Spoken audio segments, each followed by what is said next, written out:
大家好，我哋係第一組啊。我哋喺行程最後一日嘅一晚，第五晚嘅時候呢，我哋就跟住我哋嘅旅程嘅時序去講。咁今日呢，其實就準備俾咁多位放飛自我，係啦，佢哋中意講乜都得，因為都係佢哋嘅真心話。係啊，係啊，咁開始啦。好，大家好。喺我哋第一天嘅旅程咧，就係去咗河房街啦。咁喺介紹河房街之前，我想問大家一個問題，就係你哋印象中嘅步行街係點樣嘅咧？咁我都覺得我印象中嘅步行街就係好似長沙嘅步行街咁，係一個非常商業化嘅街市。即係人山人海啦，同埋係好繁忙，同埋俾我嘅感覺就係有啲擁擠，同埋都有啲無聊嘅。咁其實我都覺得杭州河房街係一個令我感嘆嘅一個地方啦，因為佢喺杭州嘅千年文化下面，喺杭州嘅飛速發展下，都可以將嗰個人文同埋文化係保育得好好。咁同埋喺燈紅酒綠嘅街市下呢，有好多特色嘅小食，同埋古玩字畫，同埋杭州聞名嘅五行。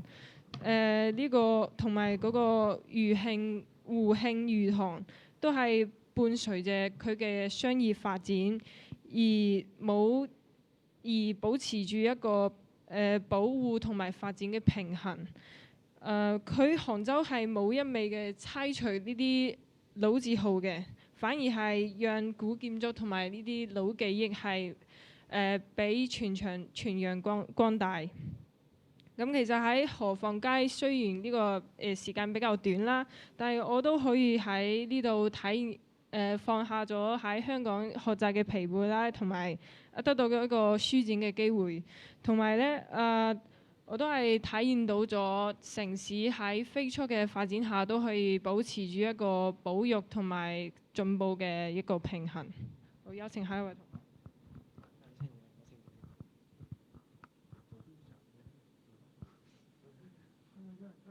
咁我哋第二個去嘅地方就係西湖啦。咁其實喺去西湖之前呢，我一直都對江南嘅風景都充滿向往嘅。咁呢次都有機會能夠嚟到西湖呢，都滿足咗我嘅願望嘅。咁全遊西湖啦，咁我有睇到喺岸邊嘅柳枝隨風飄放啦，同埋斷橋啦、高松嘅雷峰塔，仲有一元紙幣上面嘅三潭印月。仲有萬里青山，咁呢啲景色都係將我心中嘅江南模樣係搬進咗呢個現實裡面嘅。咁其實我心中都一直有個疑問嘅，點解大家都咁中意西湖呢？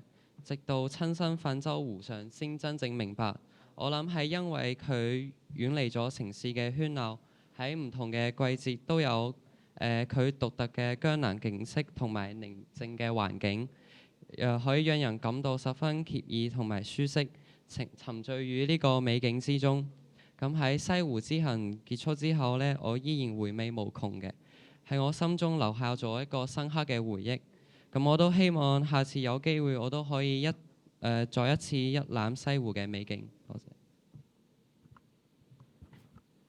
好，咁我就想分享下我哋喺呢個龍烏茶陣發生嘅事啦。好似 PowerPoint 睇到，我哋都分別進行咗採茶、炒茶同埋包茶呢三個階段啦。其中最令我深刻嘅咧就係喺個炒茶呢個階段啦。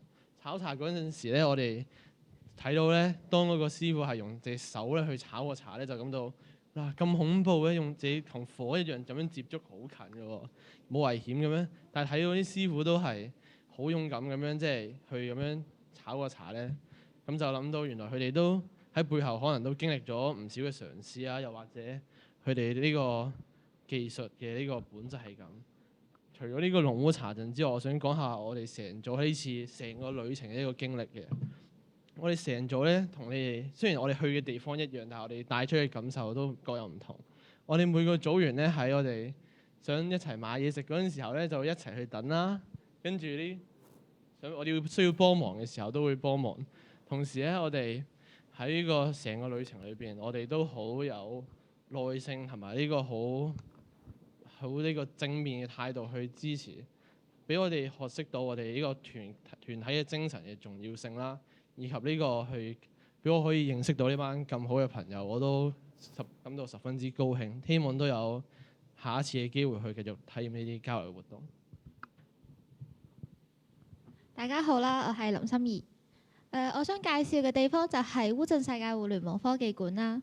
我自己都有玩開一啲 STEAM 嘅比賽嘅，但係去咗呢度之後，我就發現原來我啲比賽經驗啊，或者一啲知識其實都係較為淺薄嘅。即係我搞係建築方面㗎啦，咁我真係冇諗到佢可以用一啲MIC 啊，即係組裝合成技術去組裝一個房屋，從0到1呢個階段唔使真係喺一個工地上面用一個鋼筋水泥去咁樣起身，可以喺一個平地先起晒所有嘅樓層，跟住再攞一啲機器搭上去。咁搭上去嘅過程中，其實佢都係需要一啲機器去輔助佢嘅。咁喺嗰個科技館入邊咧，我就有見到係一個機器啦，佢係模擬咗出嚟俾我哋睇嘅。即係我覺得呢個係一個好神奇嘅嘢咯。即係相對於一啲平時嘅房屋建築，咁其次就係一啲自動同智能同埋一啲自然嘅方面啲嘢啦，譬如話綠化、智能灌溉啊呢啲都係喺我哋生活中係已經就嚟普及，即係有深圳都有見到啦，香港都有啲地方見到啦。即係我覺得呢啲嘢就會越嚟越喺祖國咁樣發展得越嚟越大、越嚟越好，咁我哋嘅生活就越嚟越方便啦。除咗對於科技嘅了解更深刻之外，我仲好多謝今次準備咗好耐嘅主辦方啦，同埋一路幫助我哋嘅工作人員啦。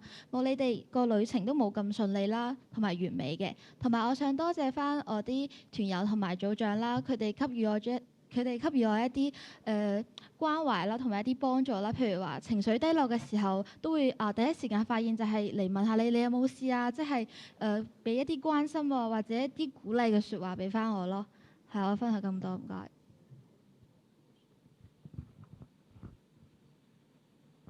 大家好，我喺呢度就講下我呢個反思啦，就係我喺呢個旅途之前，我就諗緊點解係選擇去杭州、上海而唔係去其他地方呢？係結束之後呢，我心入邊有咗答案。滬杭同埋滬杭呢兩座城市離得好近，風格卻各有特色。杭州嘅西湖有藏住江南獨有嘅山水詩意，自然風光優美，歷史底蘊深厚，可以令人靜下心來嚟感受生活。上海係一個繁華嘅現代大都市，陸家嘴展現城市嘅蓬勃發展。科技館仲可以學習科普知識，中華藝術宮就充滿住藝術氣息。四行倉庫就記錄住厚重嘅紅色歷史。唔似有啲地方就係得單一嘅風景。滬杭兼具山水、人文、歷史同埋科技，一靜一動。古典與現代相互交融。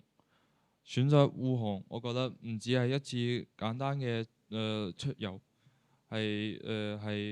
我覺得係一個喺唔一樣嘅城市風景入邊拓寬眼界。係，我嘅分享係咁多。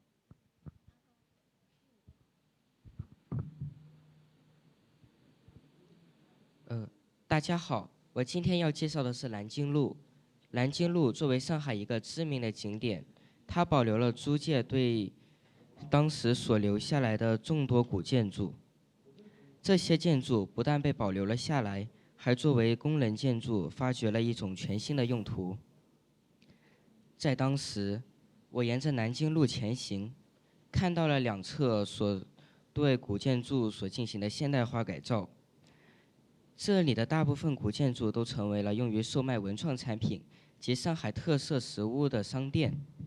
当然，也有一些建筑发挥了它新的文化及政治用途，例如工人博物馆及上海市总工会。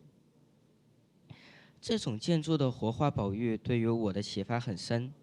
我发现，如果要保护一座古建筑，让它空置，只会使它只保留了建筑的外壳，但让它被使用、被走进、被体验，才能留住它的灵魂。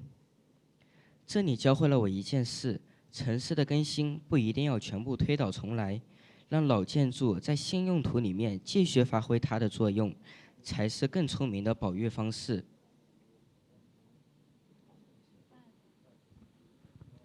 大家好，我也想介绍一下这个乌镇互联网科技馆。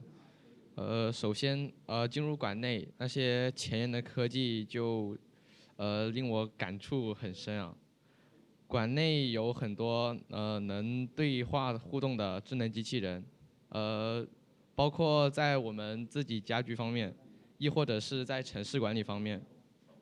跳动流动的大数据系统直观地展现了互联网如何串联生活、建设城市。我认为互联网已经在我们现实生活中已经是必不可少的一环。参观之余，我也深刻反思，平日我们只享受科技便利，却忽视科研人员的辛苦钻研。我们习惯的被动享用成果，却缺少了探索钻研的态度。我明白，科技一直在悄悄推动时代进步，其背后是许多研究人员的长久支持。这次见闻让我心怀警醒与期许。希望以后能多学习知识，跟上科技的脚步，真做一个创新的少年。谢谢大家。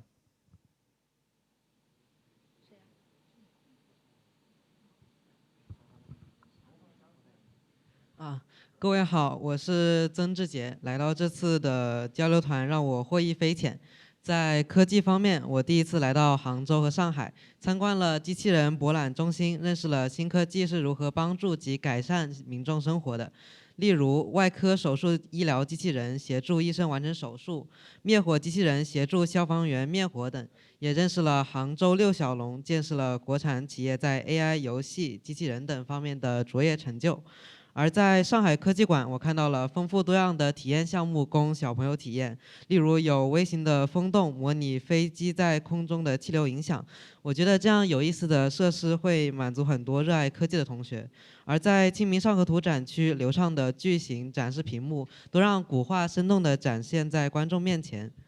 在文化方面，我有幸参观了从小起就耳熟能详、久仰大名的西湖，刚好还下了一点点小雨，参观了最美的西湖风景。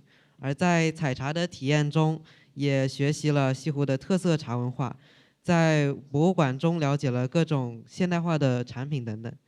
参与这次交流团，不光参观了大名鼎鼎的西湖和上海外滩，还了解了祖国的科技发展与文化传承，可谓是不虚此行。同时也感谢一路以来付出的嘉宾、老师、组长与同学，圆满地完成了这次旅程。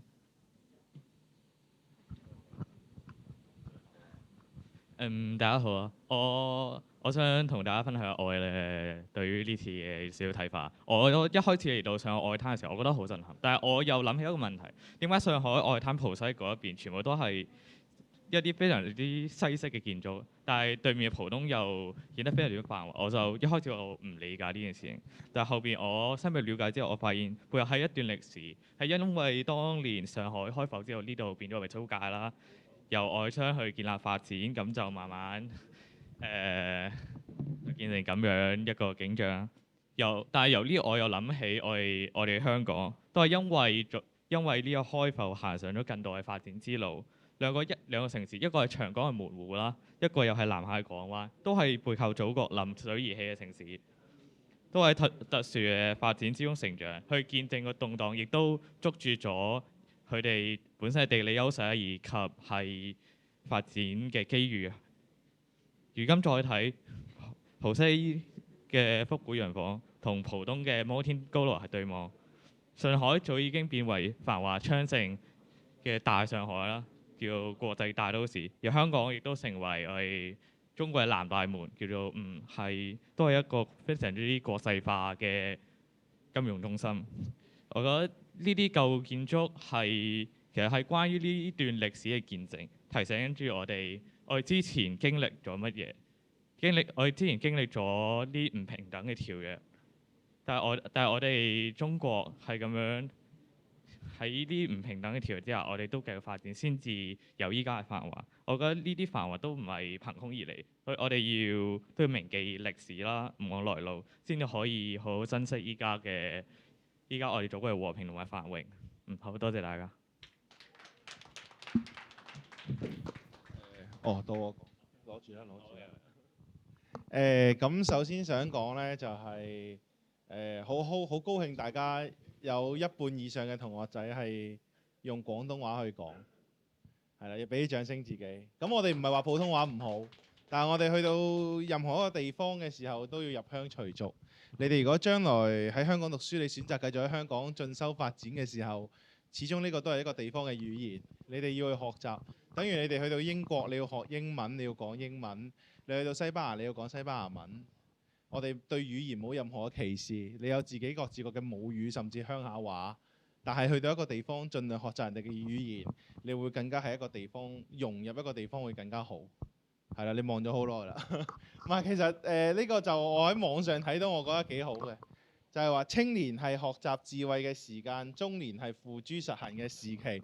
其實呢句説話嘅雛形呢，以前讀書嘅時候都有老師同我講過嘅。我嗰陣時仲係要考中七，要考 A level。咁佢就同我講：你中七之前讀嘅英文夠㗎啦，冇㗎啦。之後大學唔會有英文，出到嚟做嘢就係你做嘢要用嘅英文。咁所以其實呢段時間，你覺得好多嘢好似夾硬擠入你個腦度係真嘅，出到嚟你冇時間去讀㗎啦。你要學嘅唔同嘅學科，包括你上到大學，主流都係以英文為主，喺香港。所以大家呢段時間好辛苦，希望大家一直努力，將來就算係 high dip 又好，出國留學又好，或者喺香港可以讀到大學都好，係希望你哋呢段時間累積嘅嘢可以將來實踐到、實用到。咁喺呢個行程入邊呢，我都見到有啲同學仔係壓力好大，係啦。咁我希望大家就係要記住，就係壓力大揾一個合法嘅方法啊，去舒緩。你該喊可以喊出嚟嘅，其實而家好好啊，咪去戲院喊咗佢咯。係啊，你求其揾套戲喊咗，你睇馬里奧都可以喊咗佢㗎，唔緊要。總之揾一個適當合法嘅舒緩嘅方法，係啦，唔好自己屈住，係啦。你覺得屋企人幫唔到你，咪自己處理咗佢咯，好似頭先自己去戲院睇咯。你覺得屋企人可以，你就同屋企人傾下偈咯，係啦。咁希望你哋可以開開心心咁繼續累積，等你哋將來出到嚟嘅時候，就可以用你而家累積嘅嘢用到落去你嘅生活入邊啦。好，